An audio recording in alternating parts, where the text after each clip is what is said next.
Hello students, welcome Hoshamdeed and Hosh Galdanis. Today I am going to discuss something from the history of English literature, and the age I have decided to discuss with you people today is Puritan Age or the Age of Milton. I'm going to discuss first of all the introduction of this age, then the background of this age, literary features of the age, and the prominent literary figures of the age. We are going to discuss all these 3-4 major things regarding the Puritan age or the age of Milton. Milton is the representative poet of Puritan age. That's why this very age, Puritan age, is also named as the age of Milton.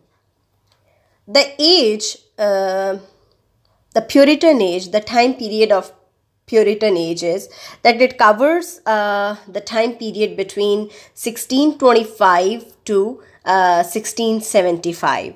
And the very age is now Puritan is named as Puritan because the very age is marked by the movement of Puritans, and the Puritans struggled for righteousness and liberty. Let's come to the background of this age. There is a civil war in that time, and that civil war, rather we can say the entire period of Puritan age is marked by a civil war, and the entire period is divided in two major phases. Well, let's come to the issue of the Civil War.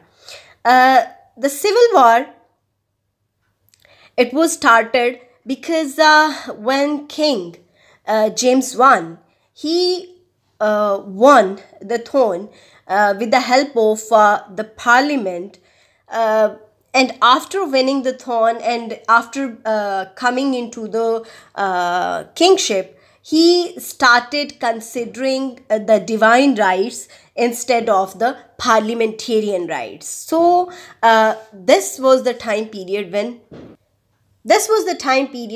the parliamentarians, they decided to launch a movement against the king, and that movement was actually led by the Puritans, and that very time period is considered the time period of Civil War. So Civil War began because the king was not considering the parliament and the issues of parliamentarians. So he gave too much premium to the divine right, and he totally ignored the parliament, and that created a turbulence among the members of the parliament and among the whole people who were affected by that very thing. So they got a chance to emerge or to lead a movement or to start a movement, and that movement was the movement of Puritans, and that violently started in 1642, and it lasted on the execution of King Charles I. These turbulent years saw the establishment of another government, that was the Commonwealth government, and that very government was led by Oliver Cromwell. Well, the rise of Oliver Cromwell was the emergence of another type of paradigm, another type of government, and that very government had its own rules and regulations and had its own customs. But this very time period lasted till his death, and finally the monarchy restored again in 1660. But the whole time period is divided in many phases. If we talk in the literary sense, we have the Jacobean and Carolian school of poets. Jacobean and Carolian are named after the kings James and Charles, and then we have Cavalier poets, those poets who were the part of the court on that time, and then we find another type of the school of poetry, the metaphysical school of poetry, and all these things were the production of that very age, because the Puritan trends were totally different than the Renaissance trends, because in the Renaissance time period there was the influence of classical Greek mythological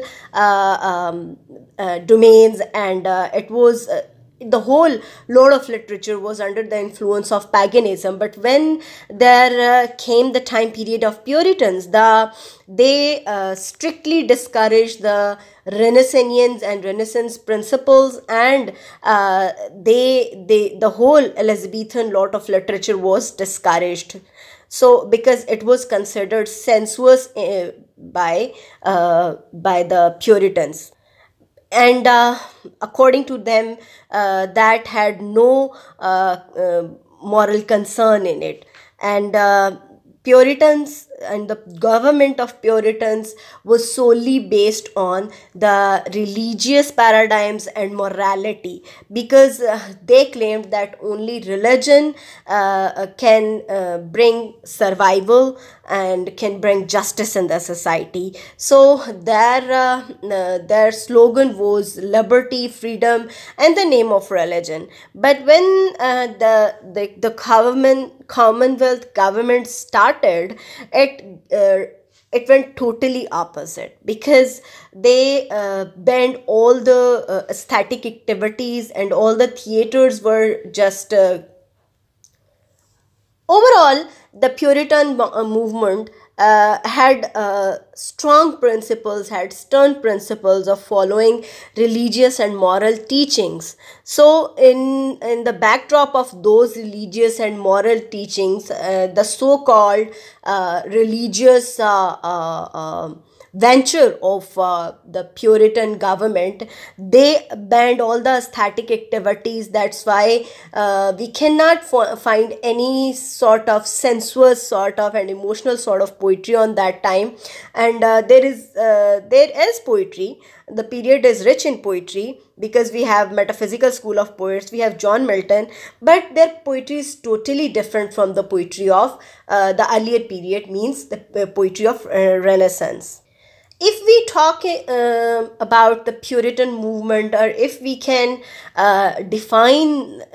we try to define this very movement, as some critics said, that the very age, the Puritan age, can be defined as the renaissance or the rebirth of the moral nature of man, and the intellectual and moral and intellectual awakening, or the morally intellectual awakening of the people of England.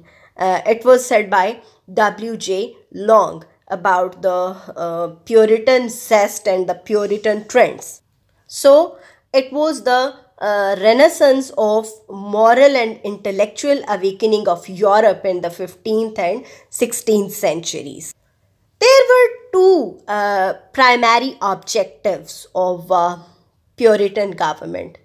First of all was the personal righteousness, and the second was the civil and personal liberty.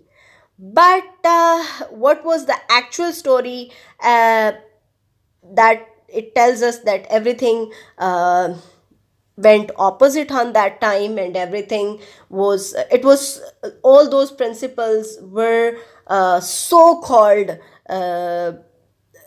slogans of the Puritan government.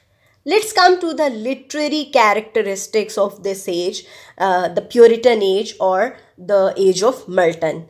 Well, the influence of Puritanism or Puritan age on literature was very strong, because the spirit it introduced was noble, moral, hard, and stern. Means the spirit of Puritanism on literature proved extremely stern, hard, yet noble. That's why we have John Milton as the representative poet of the time. The Puritans' integrity and uprightness is extremely based on fanaticism. and they sometimes they sound narrow minded, and they have narrowness in their outlook, and sometimes they sound like deplorable and sad, and we feel sympathy for them. During the Puritan rule of Cromwell, the laws were extremely severe. Rather, we can say that the severe laws were passed, and the simple pliers were killed on that time because they were proved forbidden religiously. That's why all the aesthetic activities were considered immoral and forbidden, and that's why at that very age can be taken as the age of extreme decline of English drama. As well as novel wasn't emerged on that time exactly. So Puritanism created a very different sort of confusion in literature.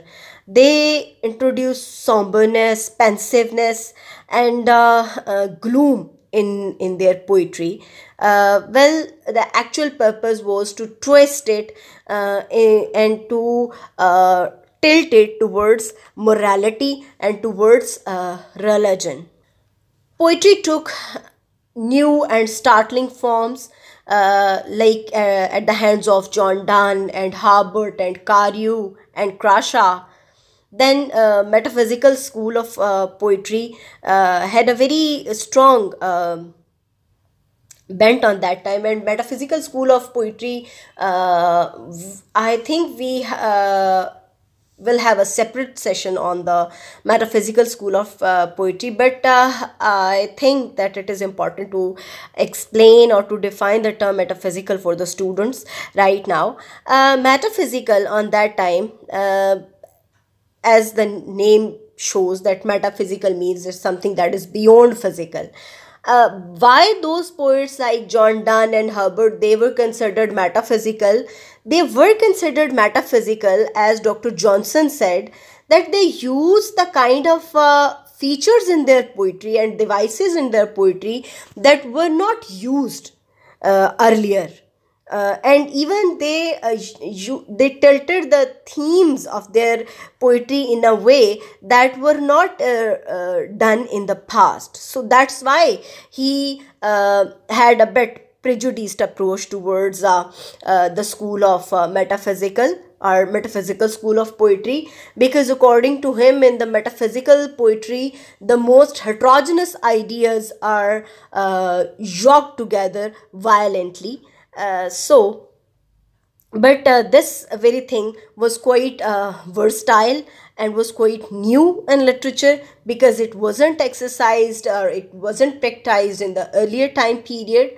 So the overall influence of the age is serious, stern, gloomy, morally rich, but we have a few very remarkable poets and pieces of poetry that were produced on that time.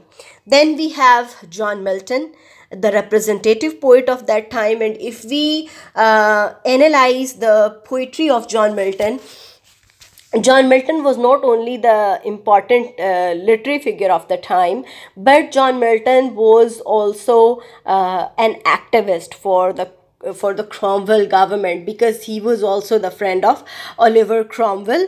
And in the early phase of his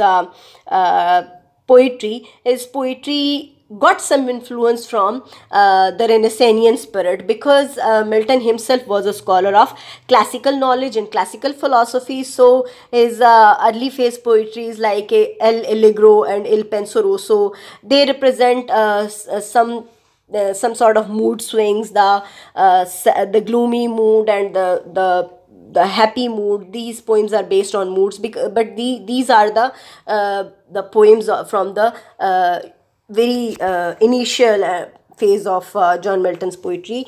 But the representative poem of John Milton is, as we all know, is Paradise Lost, and the Paradise Lost has a strongly moral bent and strongly religious bent, because as Milton says in that very poem, that very poem aims to justify the ways of God to men. And we all know that this very poem, Paradise Lost, is based on the story of Adam and Eve and the fall of man from the Garden of Eden, and then how the whole drama was plotted, and how Saturn planned a revenge. Then John Milton also wrote Paradise Regained, but it had not that much strong influence, just like the Paradise Lost. Paradise Lost is an epic that has a very lucid language, and it has a very serious subject matter, and it has some supernatural elements. Rather, it has supernatural settings, supernatural characters, and that very epic is considered the strongly classical epic of its time. We will have a separate session on Paradise Lost later. These are the prime features of Puritan age, and why the Puritan age is named after John Milton, because John Milton has been remained the representative poet of his time, and throughout his poetry he tried to advocate the bent of morality and the principles of the Oliver Cromwell's government. So I think it's enough for today. We will see you with some new topic, either from history or from the genres, in our next video. Thank you so much for today. Allah Hafiz. Settle down in the place of dreams.